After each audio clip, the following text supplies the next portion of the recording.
Atenção! Começa agora uma teleaula de Biologia do Ensino Médio. Você vai assistir a teleaula de número 24. Bons estudos!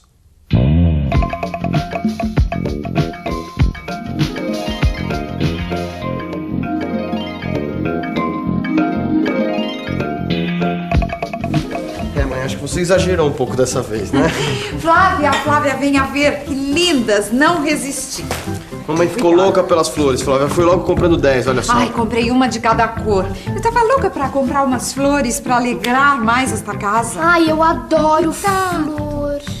Mas eu não sei por que as flores que a gente traz pra casa acabam sempre ficando mais feias do que as da floricultura, né? Deve ser porque você não sabe cuidar direito, né, Flavinha? Ai, sabichão, então por que não cuida você? Cuidar das plantas. Esse é o assunto da nossa teleaula de hoje.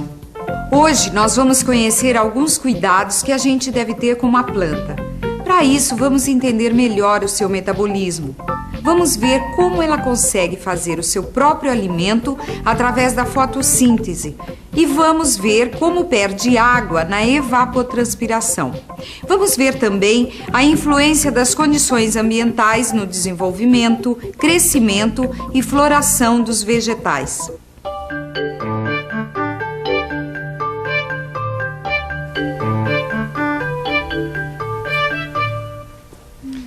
Então, mãe, já decidiu onde vai colocar esses vasos? Ainda estou em dúvida, filho.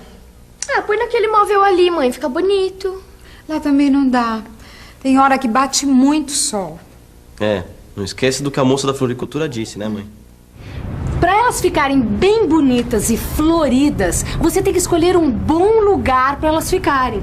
Tem que ser claro, tem que ter luz, mas que o sol não bata direto nelas. Ah, e tem que ser protegido do vento. E é bom também que o lugar seja úmido. Deixa ver. Um lugar claro, mas protegido do vento. E úmido também, né, mãe? Não se esqueça. Pois é. Na janela, claro. Lá é bastante claro e está bem protegido do sol e do vento. Boa ideia, a gente ainda fica olhando pra elas enquanto lava a louça. Isso. Ô mãe, o que são essas coisas aqui? Isso aqui é terra adubada.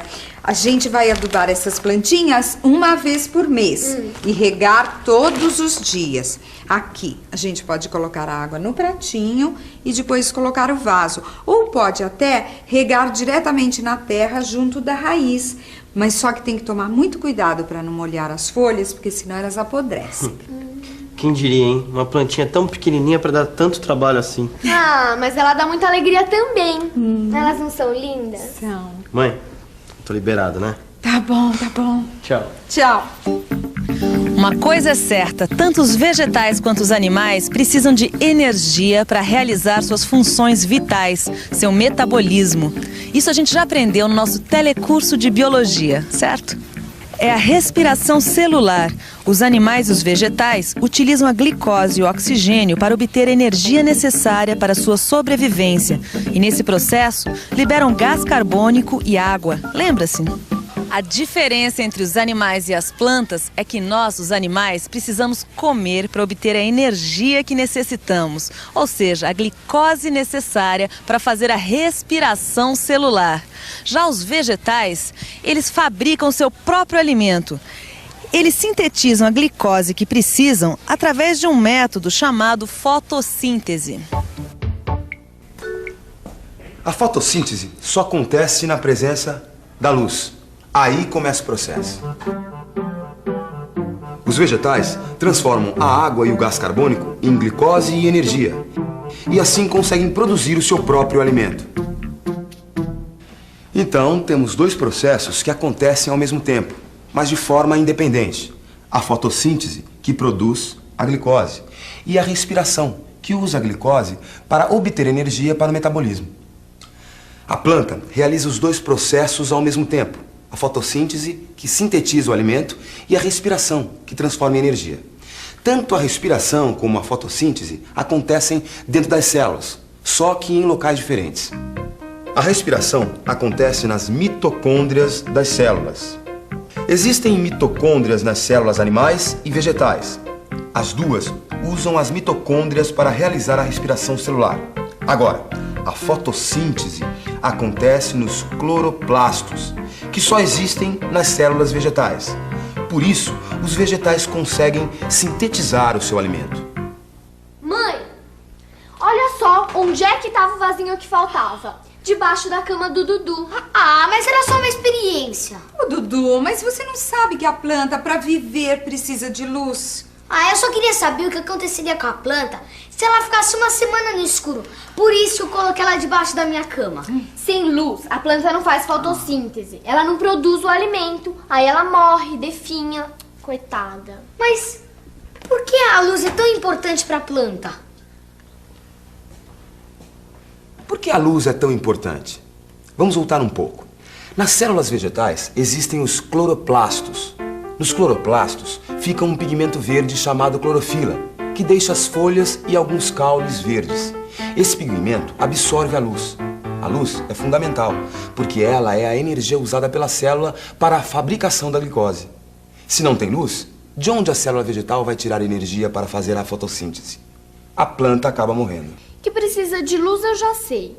Então por que não pode colocar num lugar onde bate sol direto? Mais sol, mais luz. É, mas aí a planta vai secar e morrer. Se a gente coloca direto no sol, aumenta muito a temperatura. E tem plantas que não resistem a muito calor. E planta sua como a gente? Se está muito calor, as plantas perdem água pelas folhas. No caso das violetas, por exemplo, se aumenta muito a temperatura, elas vão transpirar demais e secar. Entendeu? A transpiração da planta é um processo simples. Devido às condições ambientais, como umidade e temperatura, a água presente na folha começa a evaporar. Por isso, esse processo chama-se evapotranspiração. É bem diferente do mecanismo de transpiração do homem, que serve para diminuir a temperatura do corpo. 70% da massa corporal dos seres vivos é composta por água. Não é incrível? 70% da massa de um homem ou de uma planta é água. E é nessa água do corpo é que estão dissolvidas várias substâncias. No caso das plantas, por exemplo, a água e os sais minerais são absorvidos do solo pelas raízes. Conforme a água vai subindo até as folhas, vai carregando os sais minerais junto, até as folhas. Do mesmo jeito, a água carrega a glicose, sintetizada pelas folhas, para o resto da planta, até as raízes. Esse transporte de substâncias só acontece porque estão dissolvidas na água. Viu como a água é importante para uma planta? Agora, a planta pode perder muita água com a evapotranspiração. Por isso, muitas desenvolvem estruturas para evitar essa perda de água.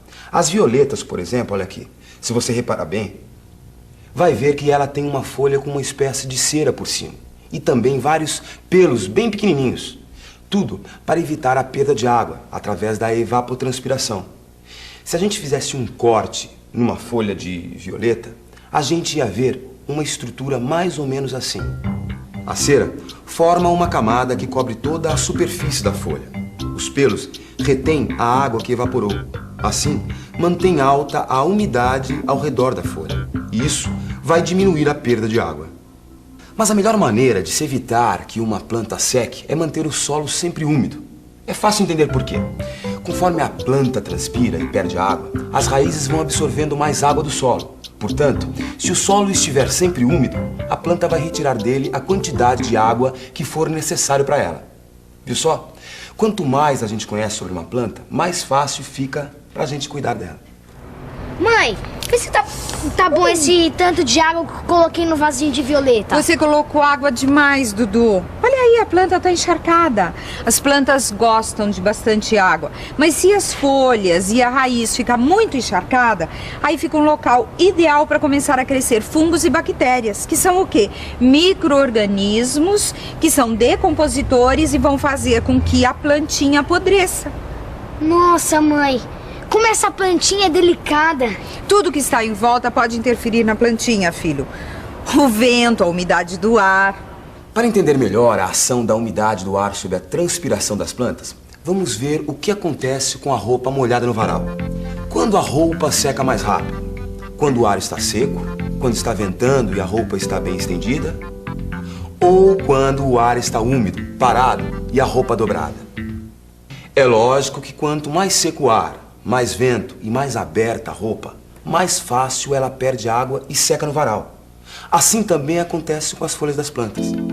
Quando o ar está seco, com poucas moléculas de água, fica mais fácil a passagem das moléculas de água das folhas para o ar. Já quando o ar está úmido, carregado de moléculas de água, a passagem das moléculas das folhas para o ar fica mais difícil, porque o ar já está saturado de água. O vento também estimula a transpiração, porque acaba carregando a umidade, fazendo com que a folha sempre tenha contato com o ar mais seco. Do mesmo modo que a roupa estendida vai secar mais rápido do que a dobrada. Quanto maior a superfície exposta ao ar, maior será a transpiração da folha. Nós já vimos que as raízes das plantas absorvem a água do solo. E o solo tem nutrientes fundamentais para o crescimento das plantas. Quem pode explicar isso pra gente melhor é o Fábio, que trabalha aqui neste viveiro no Parque Ibirapuera, em São Paulo. Ô Fábio, por que as plantas precisam dos nutrientes, já que elas podem fabricar seu próprio alimento? Bom, nos vegetais acontece a mesma coisa que acontece com a gente, seres humanos. Além da energia que tiramos dos alimentos, a gente não precisa também de proteínas, vitaminas e sais minerais? Pois é, as plantas também. Para produzir o próprio alimento, a sua glicose, elas precisam de alguns sais minerais que tiram do solo. Certo, e se a gente adubar bastante o solo, a planta vai se desenvolver melhor?